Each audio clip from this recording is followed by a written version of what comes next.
the bad girls who don't care, and the lucky lads that get to figure it out. Absolutely. My name is Jessa Blake. It's just Jess without the ick. Also, my parents were 17 when I happened. It might just be misspelled. I'm out here tonight. I got a cane. I decided if I'm going to be stuck with it, it's going to be bedazzled. Woohoo! I have a dislocated hip, and I got it in the least fun way possible. This is not a FetLife injury. It's just, you know what it's about. I recently learned the phrase down and out. I thought it meant you were broke. Apparently, it just means you're not getting any. And I don't think you should consider yourself down and out until you're on FetLife making life decisions. Like, is this going to define me? I don't think you're down and out until your love language is safe words. I invited my friend to come out tonight, and she's like, is it okay if I bring my boyfriend? I was like, yeah, sure, bring him. And she goes, I just need you to know, his name is Justin, but he's not your ex-husband. And I was like, well, one, I don't see her dating anybody I've ever dated or married or, what have you. But it would explain, like, our mental issues if she did it. We would match. I started doing comedy because my ex-husband told me I couldn't. Absolutely. So, once he found out I was out here slinging giggles, he comes up to me, hey, don't be making no dick jokes about me. I told him, my friend, you ain't got not one goddamn thing to worry about because you did not give me enough material. My husband was so white, he only had hair around the edges of his back. I told him he was so white that his back looked like a loaf of bread. When I got married, I had the grandma talk, She's over there telling me what I'm supposed to do, what I should or shouldn't do, and how the wedding's supposed to be, right? And she's flipping through her first wedding photo album, and she's getting married in this beautiful blue dress to her first husband, who was currently in prison. And she tells me, she goes, you shouldn't wear a white wedding dress because you're not a virgin. I was like, well, how many guys do I got to do to get the blue? That was the second largest hardest that woman ever hit me. But mind you, like, growing up, I was in and out of foster care, and, when I was with her, she used to leave me with my great-great-grandma to watch me. That woman was 87 years old. She smoked clove cigarettes and drank white liquor like it was water. If she had to go out and about, she didn't want a toddler cramping her stuff. She used to leave me on the porch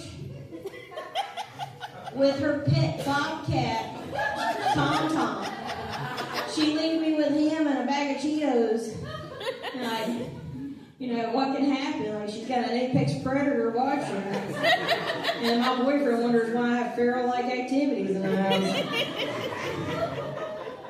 But when I got married at my bachelorette party, we went to Comedy Zone, the Arizona Pete's thing, right? Oh. And then I got a lap dance from a man that looked like Chris Farley.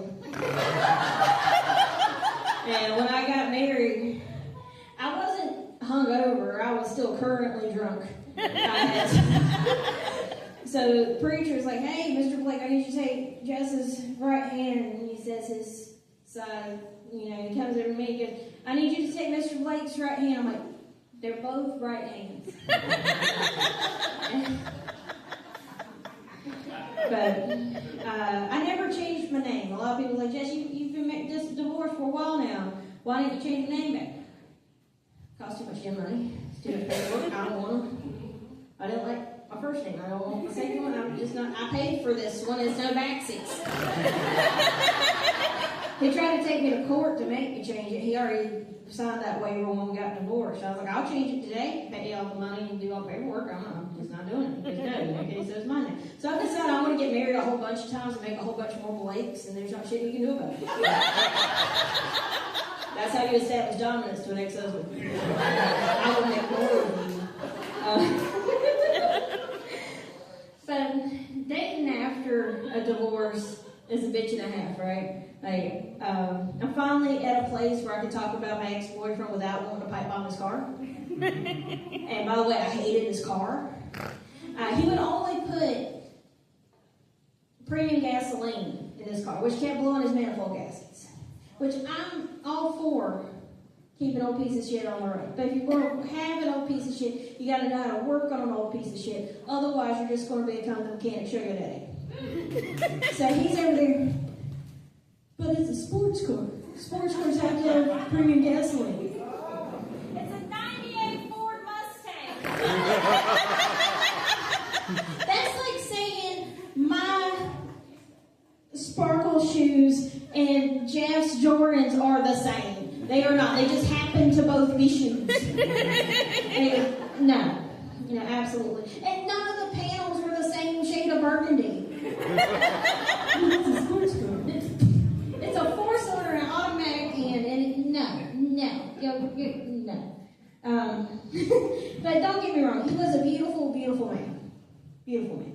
He was 6'1". He was the kind of man that you just want to oil up and show off, you know? Like the kind of man that could lay pipe but didn't know a goddamn thing about plumbing. That's fine. That's fine.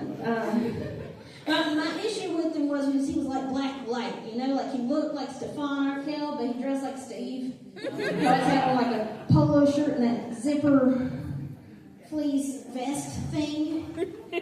And then every time we were out and about, it looked like he was taking his lesbian out for a walk. I would. That's all I'm going to do it again. But he had a buddy that always wanted to go to titty bars, and the buddy's wife wouldn't let him, right? Because you think we could talk Jesse into letting us go to a titty bar? Well, I don't care. One, he tips like it's 1946. So he's paying off titties and lets us lose. He's not going to get far. They're going to go see that multicolored Ford Mustang, and they're like, no. That's 2 steps away from a Toyota Camry. I can do better than that. My only rule is if a man of mine wants to go to a titty bar, just tell me which one you're going to. I just need to confirm I don't have a relative working there. I don't care if you see titties. I just don't want them to be relative titties. If you come back to my house and describe a mom win to me, we're going to fight. But it's also going to be your trauma because I know she's got C-section scars and stab wounds. I'm trying to help you out, my brother. That man was convinced, between all argument, that all of my body pain was because I didn't have a bra that fit me. And mind you, I have taken trigonometry too, and I still do not understand titty algebra. I don't know what's supposed to be going on up here. I don't know. But he was like, so he tells me that, forget all the 30 plus balls I've broken, all the times I've been thrown through walls, multiple, car wrecks, the time I was shot, none of that counted. It was just, my titties were not in their assigned seats, so that was causing everything. So he's like, I'm going to take you to go get a real bra.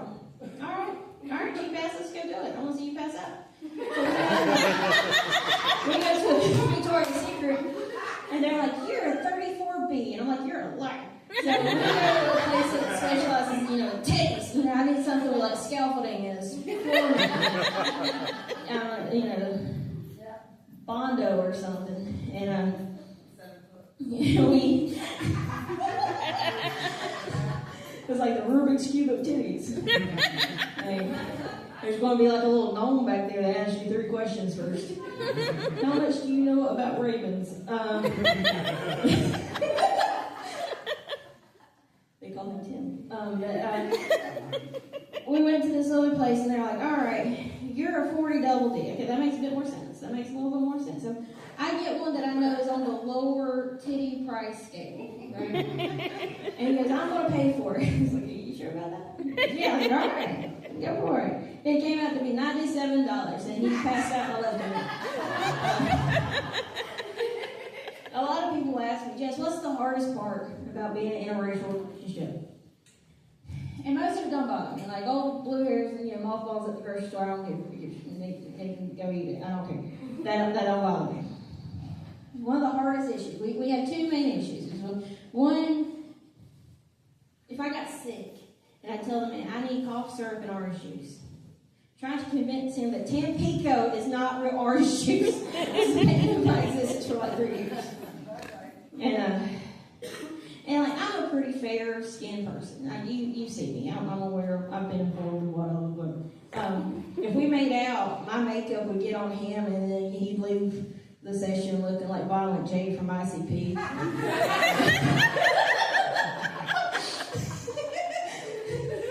That just don't do nothing for me. My current fellow, we met at an open mic, and I was doing open mic stuff, and he was just there to drink. And I was there with my current boyfriend at the time. He was being very disrespectful, and I see my current fellow at the other end of the bar. He does like a this. I don't know. He speaks in peacock or something. I'm not sure what that was. So I walk over to him. Hey, baby, you want to go back to my place and learn something new? So he came over to my place and he learned how to replace a heating coil on a dryer that weighed approximately 800 pounds. I've never been good at dirty talk. Well, man, that's just not my thing. I mean, put a couple of drinks and some weed in me, I turn into a NASCAR interview. I just slide in this pit like a NASCAR winner. I have the bedside manner of Stone Cold Steve Austin every time I finish with a shotgun, a Coors Light. Hell yeah, brother, good game. That's how I establish dominance. I hate whenever people tell me I need to get it waxed because mine is like lined up and faded because once again I need to establish dominance early. I've been through this before. You're not going to talk to me, so this is thicker than your big beard. Back the fuck up. I'm going to hurt all of your feelings. Every single one. And then I'll probably steal your distributor cap just to make it fair. Yeah. Me and him have been arguing. And it's hard to argue with a man when you're funny. Because sometimes I'll be yelling at him and I'll say shit like, I'm pretty sure Zach is just Hebrew for dickhead.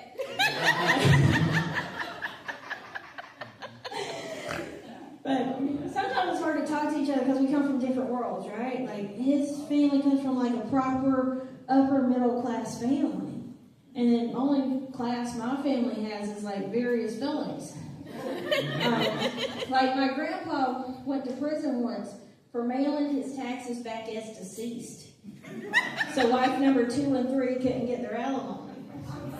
They SWAT teamed our house.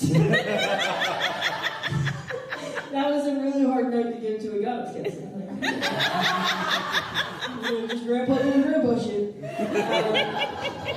I learned last week I can't tell my grandpa jokes anymore because I upset someone here last week.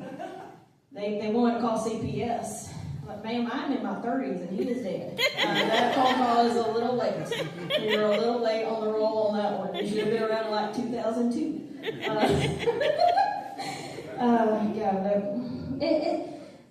His family, there's never been like not one stabbing at a family event. He's never had to talk to a cousin through plate glass.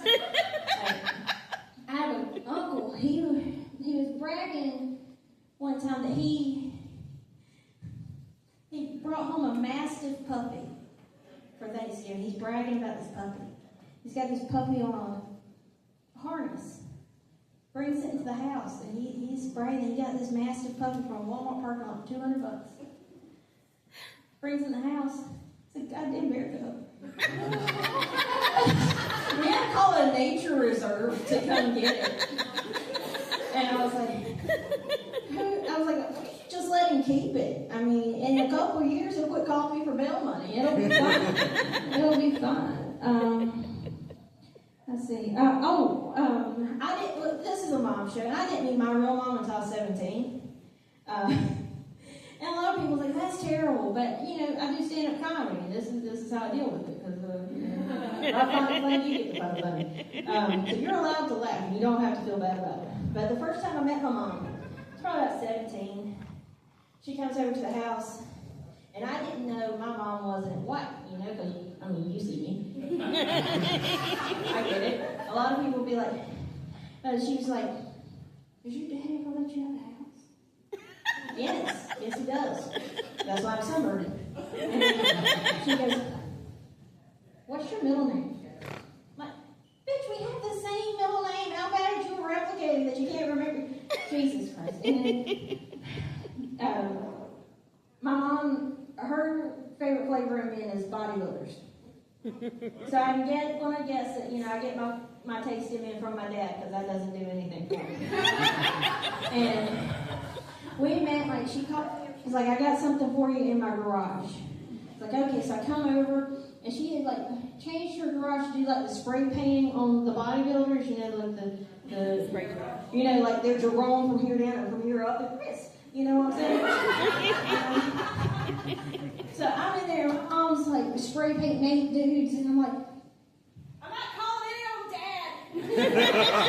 "Bitch, you 5. But a lot of people, they see me. They're like, "Jess, there's no way."